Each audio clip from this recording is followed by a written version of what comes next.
Hey everyone, this is Thao-Vy. So in honor of Black History Month, I want to start off my first series on this channel, and it will just simply be called Master Study. Master studies are basically reproducing or copying another artist's work, and it's just a great way to get a glimpse of their creative process. Going back to the goals of this year, I really want to utilize YouTube as an educational platform as well as a place to share my hobbies and art interests. I love to learn, and being more knowledgeable about the art world is always a plus to not only improve my art but learn about the artists, their style, and how their art reflects their current perspective of the world. I will also be doing these paintings in gouache. I know a lot of these artists use oil as their choice of medium, but gouache is just something that I like to use, and it's also my preferred medium. I'm also not the best at gouache either, but this is just a fun thing for me to do, and I know for sure that it's not gonna look 100% like the actual painting. Okay, so I went ahead and bought this binder, and I also bought these plastic sleeves as well so I can put my paintings in. So I am super excited to start the series. I'm taking it very seriously. I will also be decorating it, making labels for it, making it look nice and homey for all of these paintings to go into, but we won't be doing that yet. So anyways, I am super excited for this video. I hope you guys enjoy it, and I will see you in the outro. Anyways, for our first master study video, I could not decide on one artist, so we're doing 3. We are going to look into the works of Jacob Lawrence, Aaron Douglas, and Lois Mailou Jones. They were prominent figures during the Harlem Renaissance, which was in the era of the early 20th century. It was a period of cultural revival and activity for African American arts, literature, and politics. It was not only a time for cultural experimentation, but also was a time to demand civil rights, to challenge and escape the Victorian school of thought and morals, and to improve race relations. Starting off with Jacob Lawrence, I'll be copying one of the panels from Lawrence's series of paintings called Struggle from the History of the American People. Lawrence was widely known for his depictions of the African American experience and history, as well as the portrayal of labor, struggle, and the human condition. In this series, he lays down the foundation for women and people of color and highlights the ongoing issue of racial injustice and national identity.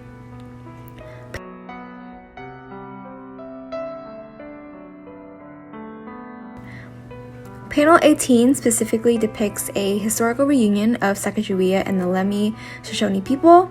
When I was looking at a variety of Lawrence's work, the angular and exaggerated shapes, as well as the sophistication of the color palette, really stood out for me. There's a sense of abstraction in his artwork, but it's also easy to understand, and the composition and the story, if we were to take these shapes out of context, is almost vectorized, which is like most modern day design and illustration. It is so fun just looking through the entire work as a whole.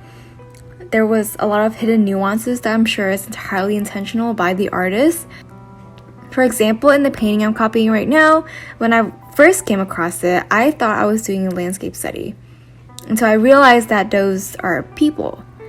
And it struck me that Lawrence painted them this way to portray America's westward expansion into native lands, and how basically it's just wiping out the native populations, thus wiping out the history and historical figures.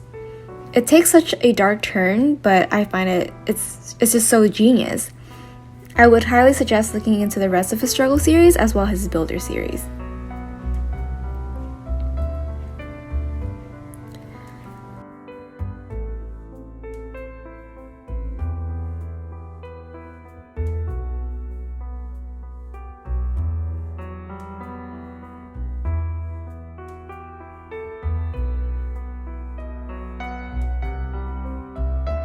How I saw this painting is that everything is broken into shapes, so it was a lot easier for me to sketch and paint. Once I had the sketch down, it was more of a paint by number technique, and I'm just doing one color at a time. Especially when I am sketching out these shapes, I always discover a shape I didn't recognize before, and it makes me wonder if all of these shapes are intentional. I mean, it works, so I would think so. At the end, I think my overall master copy turned out pretty neat.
Alright, so let's move on to the next artist, which is Aaron Douglas, and I'll be reproducing his Building More Stately Mansions painting. Illustrator, painter, and art teacher, Douglas developed his art career discussing social issues about race and segregation.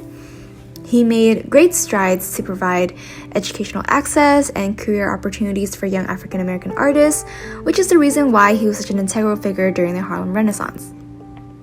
In the majority of his paintings, there is usually a strong African and African American imagery as well as jazz motifs. There were actually 3 contenders before I decided on this painting to copy. I'll just go ahead and show you right here. As you can see, he uses a lot of flat shapes and 2-dimensional characters. But even if it is generalized, the subjects still stand out and there's a lot of movement. I think his minimal color palette really just ties everything together as well. It creates depth and there's always some sort of aura, not because of these little rings in the painting that does, which I have no idea how I'm going to paint this. But in my opinion, it just moves the narrative a little bit more. And the minimal color palette just kind of helps you notice the actual shapes and figures. And then it's just piecing together what he's trying to depict. So with the painting I'm copying, Douglas is depicting the labor of Black men and women as they build great architectural monuments simply to cater to the idea of a civil and utopian society. But in fact, it's actually to disguise the history of overworked and mistreated Black people. How Douglas created this seems to highlight and honor the people rather than the monuments because they were more muted in the background. I thoroughly enjoy looking at his work and how it brings a cultural awareness through African-centric visuals, and then combining that by calling attention to history. This painting was actually even harder than I thought, and I think I did okay on it. The day I painted this, I was feeling a little tired and anxious about just outside factors. I felt like I had no patience waiting for the paint to dry. I honestly could not dissect how in the world Douglas did this little ring aura thingy, so I don't think I included it. I probably attempted to, but I gave up. Not only was the composition a lot more complex, but it's also monochromatic, which I rarely do in any of my artwork. It's definitely a big learning curve for me since it involves a lot of paint mixing and working from light to dark. Even though it was hard, I thought I did a pretty good job catching the slight changes of value.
Our third and last artist for this video is Miss Lois Mailou Jones, and the painting I will be copying will be Less Fetishes.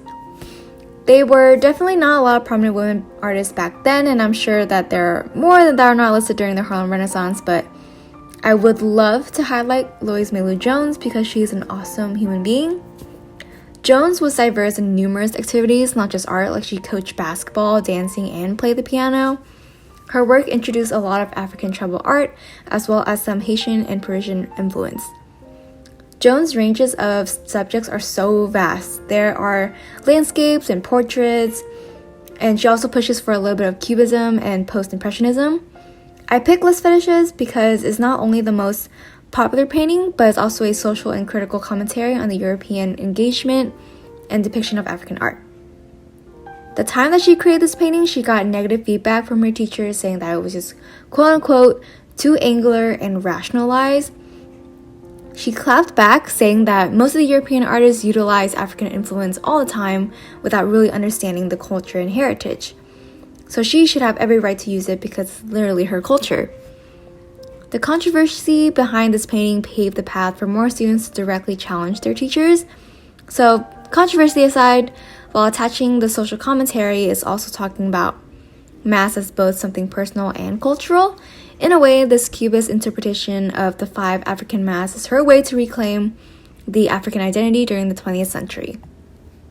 I love the composition of all of the masks together, and I also chose this because I'm just not too comfortable with using dark colors ever. The contrast against the dark background is something really challenging for me, so I thought it'd be a great choice for the master copy. This is by far probably one of the coolest out of the 3 paintings because personally, it's rare for me to ever touch a dark color palette, so I thought this turned out awesome. Sorry for spoiling, but probably my favorite master copy so far. With this painting, I started from dark to light and just filled in the shapes. With gouache, even though you can layer colors on top, I treat it more like watercolors, so I painted the black background outside of the mask shapes. But yeah, the colors are so nice. The purple, green, and orange really tied everything together, and the black background helped make those colors pop. So I absolutely love how this turned out.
Hello again. So that wraps up my first master study video.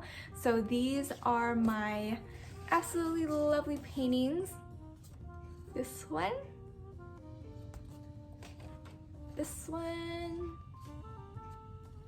and then this one, which is my absolute favorite. Alright, so I can't wait to put these 3 in the binders. Like, look how great they look. I absolutely love them, and I'm so excited to be doing more in the future. Like, this is probably one of the most exciting projects that I want to continue on this channel. And obviously, I will continue to be working and researching more on African American artists. Like, it's definitely does not end at the end of Black History Month. I believe every month is Black History Month. So, and there's also so many other underground artists that does not get their well-deserved spotlight like other people. So I cannot wait to be doing more digging and doing more researching. And I hope that you learned something today, because I definitely learned so much about these 3 artists. I will definitely want to go back to these 3 later in the future and maybe do more studies of their other work. And I also highly suggest that you take a look at all 3 of these artists, because their breadth of work is just so well done and beautiful and very interesting to look a little deeper into history. And there's just so much in these paintings that you can analyze, you can look through. There's just so many hidden nuances and meanings, and I absolutely love how these turned out and how much I learned today. This month has been super busy for me as well with work and everything, so I just dedicated my whole entire month, whole entire February, to just be painting these paintings. So I like that I am starting to work more traditionally, be more comfortable with it, and it's nice to just take a break and do my own personal things. It's really fun to also, you know, get a little bit of art practice here and there, because with the work I just have not been able to find time to draw or paint. So this is the perfect video for me, and might as well get some learning, might get some knowledge out of it as well. So I hope that you enjoy this video, and I hope that you didn't mind that there was only one video this entire month. I will be working harder to try to find time, try to find a better routine, but obviously quality over quantity. But yeah, so thank you so much for watching, and if you like this video, please subscribe, comment, follow my socials, and yeah, so have a great rest of your day and take care. Bye!